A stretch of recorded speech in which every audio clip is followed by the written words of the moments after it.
Oh shit. Hasan Piker's Twitch stream is the future of election night coverage. Nice.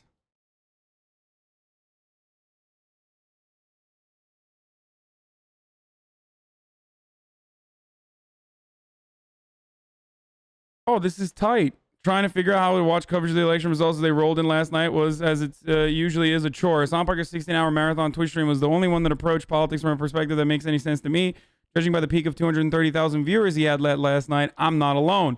Piker, a traditional broadcast journalist turned video game streamer, turned broadcast journalist again, has had quite a year.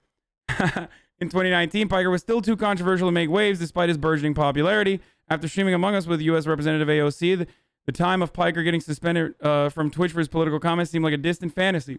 Although AOC's stream peaked as the third most viewed stream on Twitch of all time, Piker brings in numbers that are nothing to sneeze at on its own. Last night, Piker hopped on Twitch for a casual 16-hour election stream with rotating guests. Part of what makes Piker's analysis so watchable is his modernity. Unlike other notoriously online lefties like the popular Chapo Trap House podcast, Piker hasn't simply adopted streaming as a gimmick. Clearly where he feels most natural and comfortable. As AOC proved, young people who are politically engaged are already watching Twitch in droves.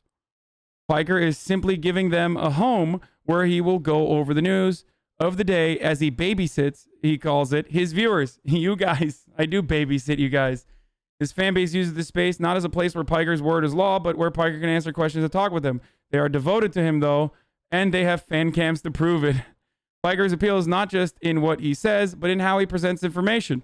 While your parents were most likely watching CNN's John King tap around an electoral map on a giant touchscreen, Piker sorted through exit polls and early reporting the same way I did, clicking frantically between tabs of different news sites, YouTube streams, and various chats. Last night, I watched Piker and his guests play for time as he clicked on the wrong tab in his disorganized browser at least 3 times. I saw myself in the way that I engage with politics and the news, and not just Piker's political opinions, but the way he uses the internet itself. I mean, other than watching Piker look at my tabs right now. This is porn level tabbing, okay? This is Vinegar Strokes porn level tab game currently. It's like I have different scenes open in every video currently, and I'm just sifting through them. Anyway, I was on a Google Hangout with 2 of my friends talking about articles we read and can't find in our tabs. Piker's able to identify and discuss that politician's tweet, the way that reporters analyze the news and comment on it in articles and on social media, and the raw polling data in a way that helps explain our current moment. And he does it in a way that makes politics legible and understandable, even at its most cruel and confusing. Compared to broadcast news last night, which is still a nightmare of CGI graphics, maps, and charts, Piker looked not only at ease, but like a natural. By the end of the night, I knew that what I needed most wasn't another boomer frantically repeating talking points to other boomers, but someone who's on my level in terms of my values and the way that I consume information. It's easier to process hell world when I feel like the political analysts I'm watching actually live in the same world as I do. Wow, that's really nice. That's a really, really nice, that's a really nice article. I'm tweeting the shit out of this. So here's the thing. The difference between like when NBC or like the New York Times tries to cover, I have my fucking blue dildo on my shoulder in this screenshot from like 5 minutes ago probably.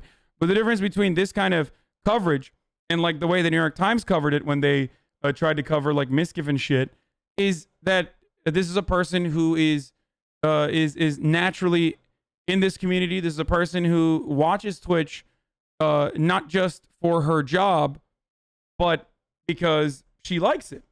And you can see that in the coverage. It's entirely different.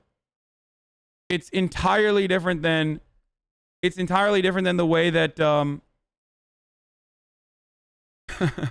than the way that like someone who's out of touch and only covering it as a job looks at the issue. You know?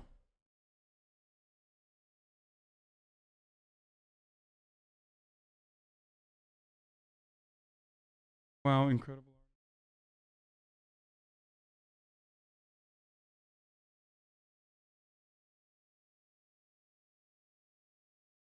Marathon election.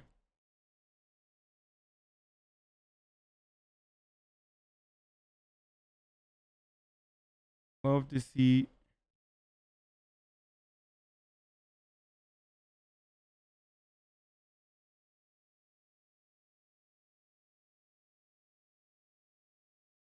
Love to see journalists who are naturally interested in the platforms they cover.